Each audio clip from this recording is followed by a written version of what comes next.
This is Dave Meltzer, and welcome to Entrepreneurs the Playbook. I have Jim Szafranski here. He's the CEO of Prezi, and I love that name of the company because my godmother used to always say when I visited her, hey, do you guys want any Prezis? And he has lived up to the expectation of my godmother.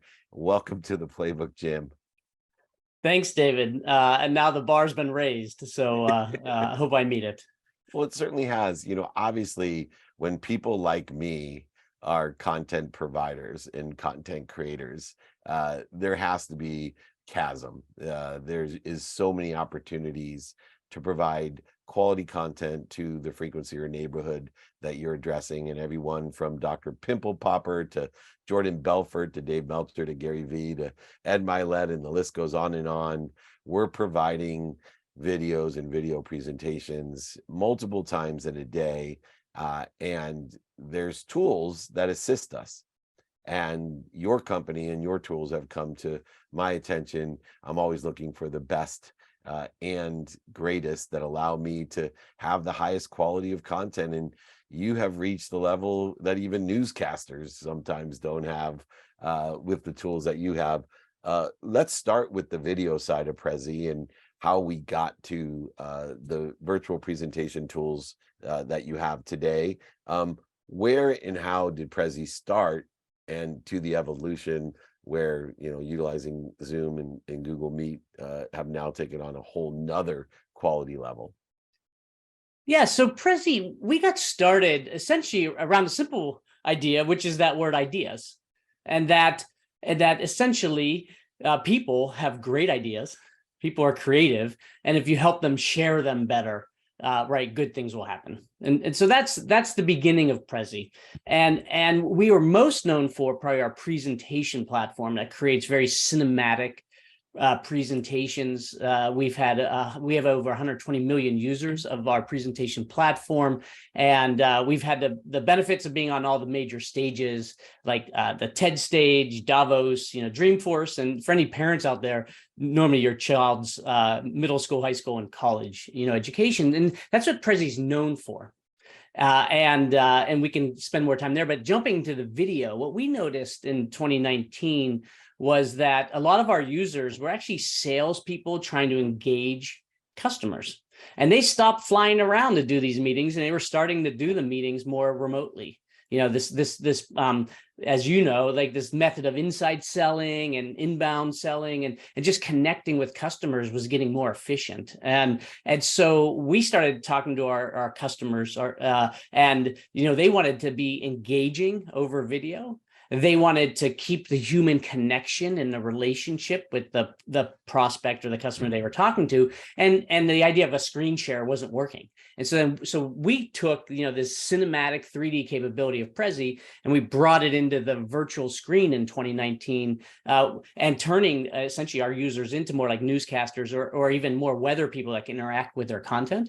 And so that's sort of in the nutshell, where Prezi came from, and how this video presentation tool, which we now have in use in over 200,000 organizations around the world, came to light.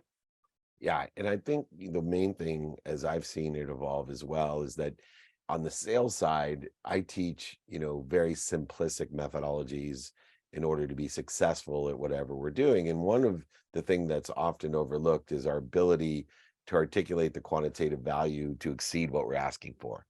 And it's these type of tools and this cinematic appreciation in the content that we provide during business, not just as content creator, but actually creating value, that it takes certain illustration tools, because there's an old saying that I think is very applicable to Prezi, which is, it's not what I say, it's what they hear. And what I have found by utilizing your tools is that people hear what I'm saying, because at times I go too fast, and I may, have done it 100 times that day. So things that are obvious to me may not be obvious to others. And it's these types of tools that allow me to meet people where they're at. And that, I think, holds true for you as a professional, as an executive as well, that you ended up being CEO of this company by meeting people where they're at when you came on board, with no discussion or expectation of someday leading the entire company. How did that evolution occur, and how do you see it paralleling, not paralyzing? Being a CEO is paralyzing. I just want to interject and let everyone know the truth. But beyond the paralyzing nature of being a CEO, how do you think that journey? I think it parallels the journey of this idea, this open-ended, infinite journey of Prezi is also seems to be your personal journey as an executive. Yeah, for me, a couple of things have gotten me to where I am today, which is the CEO of Prezi. One of the first is this idea of achievement, which aligns so well with what we're trying to do for our customers here at Prezi. I've always been very optimistic about what people can achieve. And I really enjoy watching them do it. And also more so, I've learned, I really enjoy trying to help people achieve things. Right. And so I think that's at the sort of the core of my journey, was trying to live that and strive for things, whether it's goals or learning or improvement, or when the time calls for it, success. Right. And like I said, that, I ask it of my organization and in whatever role I've been in through my career. And it aligns very well with our purpose here at Prezi, which is to really help people achieve what they've set out to do. So. And to that matter, people like utilizing things that they're used to. And one of the other things that I think makes your company and your solutions different is it really, when I talked about meeting people where they're at, it gives them a comfort level in the user interface and the capabilities of the tools.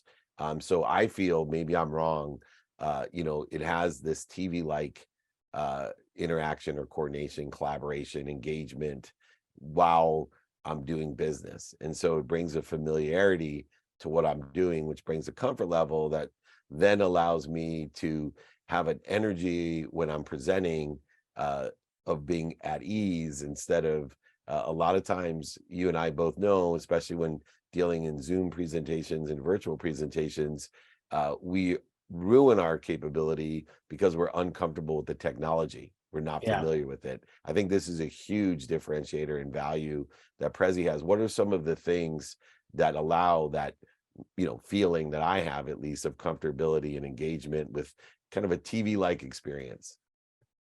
Yeah, there's probably two sides to this. I'll start with the more technical side, which is we absolutely tried to come up with a format that people would be comfortable with, which was essentially a bit of a newscaster format where, there's a space for you on the screen, there's space for your content, and you can use hand gestures to refer to it. And so we, as you referred to, we definitely copied a simple format. Now, the Prezi capability, as you advance in it, you can make it very immersive. But to start, we very much like that newscaster approach. The other thing we've done technically, which has been really exciting for us, is essentially getting really close to the presentation tools, the virtual presentation tools, the meeting tools like Zoom, for instance, so that users can essentially, without having to learn a new tool, just sort of turn it on. So we're very proud to be named Zoom's Software Partner of the Year last year, and what's behind that is essentially us working very closely with them on APIs around their new App Store program, of which we're a essential app that's available for free to many of their online users. And so with the 2 clicks of the button, you can bring your content onto the screen and give it a try, right? And so that's been very key for us technically, essentially not having to learn new software, not having to play around with lots of advanced features. A few clicks, we even will give you a nice name badge based on your profile and things like that. Yeah, that coordination with Zoom. And then what about on the other side as well, beyond technology? Yeah, and then on the more, what you're trying to achieve. Well, what's so fun at Prezi is when we survey our users and we say, how did you feel after using Prezi? The 2 words that dominate all those surveys is confident, and the second word is creative. And so that confidence is so key. I think you mentioned it, and I know for me, I do a lot of speaking, and sometimes your confidence is high and sometimes it's low, and anytime it's high, you do a better job, right? And so what tends to happen when you use Prezi is you keep your presentation simple, you keep it very visual, and you use the relationship of, of essentially words or pictures in space to tell a story. And so if people are telling stories, as you know quite well, and many of your guests do, it's just so much easier to get your point across, and you're having fun because your audience is leaning in, right? And then for us, we really try to keep the presentation simple, the objects and relate to each other in a storyboard. Once you're over the tech hurdle, if you also have that kind of confidence and we help you be a better storyteller, then that really helps you achieve what you're set out to do in your presentation. Looking at the playbook of success, which is what the podcast is about, really getting involved in a mindset, a heart set, and a handset. I find it really fascinating that you talked about, well, we ask customer how they feel, number one, which I believe to be the highest level of intention. We can ask people kind of what they do, say, think, and believe, but very few leaders, which I consider to be intelligent followers, ask people how they feel. And to that matter, the feelings that indicate inspired are creativity, because we are co-creators or collaborators. And then confidence is an offshoot of inspiration, that when we're in spirit, inspired by what we're doing, when we're at that ease, utilizing our highest potential, those are two indicative feelings of success. And I think beyond the hundreds of thousands of people that use Prezi and the partnerships that you've evolved and the platform originally to the tools that are utilized today, that I would stick as a marketing person to that idea of be more creative and be more confident, use Prezi. To that end, obviously AI and technology is the talk of the town, as it always been. I'm old enough, and maybe you were around as well, with Web 1, Web 2, Web 2.5, and now Web 3. We're always scared of change. When you're utilizing a visual interactive platform and tools that enhance the experience of creativity and confidence, we have to look to the future. What are some of the things, as you look with the Prezi video in the future, that you think are going to expand the creativity and the confidence of your users?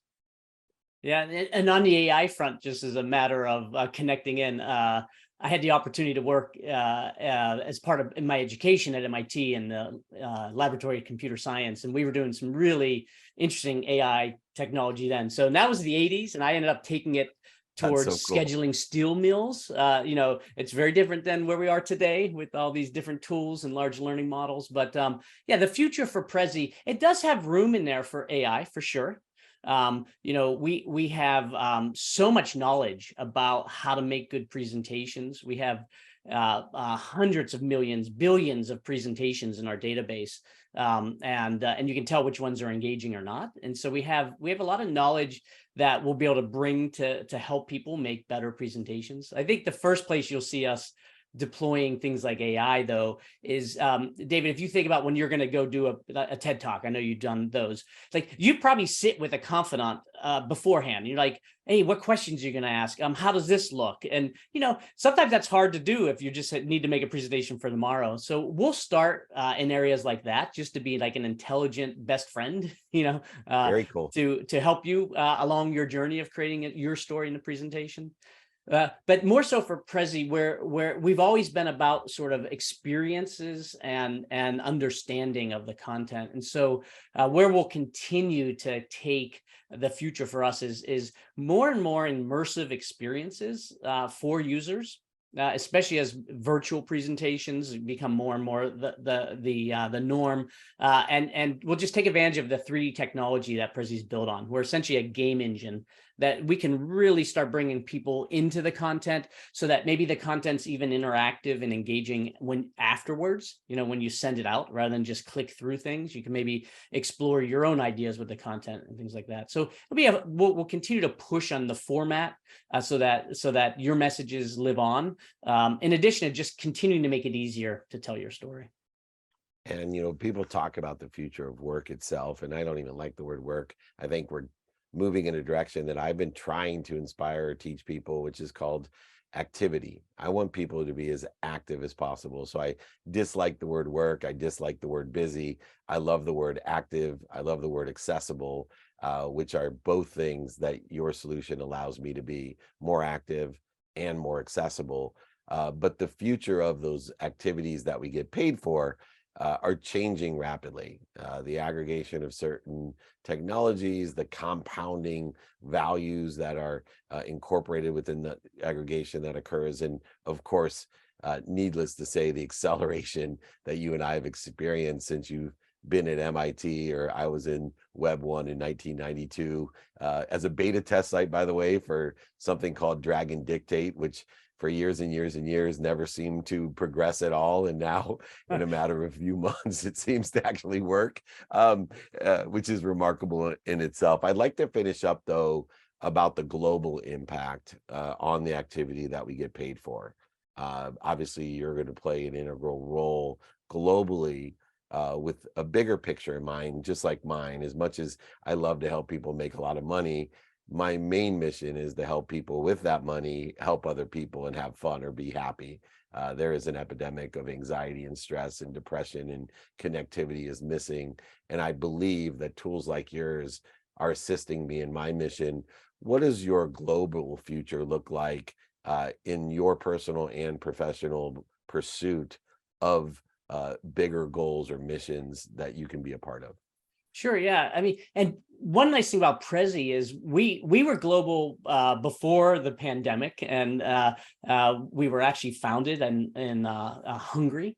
We have offices in the Baltics and Latvia, Riga, Latvia, in the U.S. And then when the pandemic hit, we decided to go virtual first and allow our employees to work from anywhere. And one of the things that we've seen, I've seen it throughout my career. We've seen it at Prezi, my previous business at FiberLink. We had a large operation in India, and it was just so amazing to leverage that talent and to meet that talent that we had there. And now I know that after success in that business, there's at least a dozen startups that have come out of our business that we had in India, and now we're doing the same here in Hungary and Eastern Europe. And so I really do enjoy bringing the advancements of business and technology that say we have here where I am right now in Silicon Valley, and really using it as a tool to make other communities better and more successful. And so we're doing that right now in Eastern Europe at Prezi. I think our tool, what we're seeing is that it's really breaking down barriers so that you can hire people and embrace some of these ideas of hybrid and remote work and in an engaging and trusting way, so that you can tap talent markets anywhere. And so I'm definitely a big believer that the world, there's so much talent and there's so much opportunity, not just for markets maybe that are less advanced to advanced, but for even advanced markets like here in the US, for us to benefit. So I think the opportunity to just connect more people over the internet is a great one. And so it's part of my mission and our mission here at Prezi, not just on how we build our company, but in how we make learning easier for students. And I was just recently on phone meeting some of our teachers in the Philippines, for instance, and they're using our tool even without the internet, right, to do interesting things. And those are inspiring moments, like you said, beyond just building your business, helping others. Yeah, and you are certainly helping others. And the bench is deep, not only worldwide, but in America. But sometimes we need a playbook. We need tools to assist and accelerate the creativity and the confidence that's necessary for people to live a life of abundance, to make a lot of money, help a lot of people, and have a lot of fun. Jim Szafranski, CEO of Prezi, is helping us all to do that, to be more creative, co-creative, and collaborative, and of course, more confident. All three of them allows us to live a better, more abundant, happier life. So thank you, Jim, so much, and Prezi, for helping me on my mission. This is David Meltzer.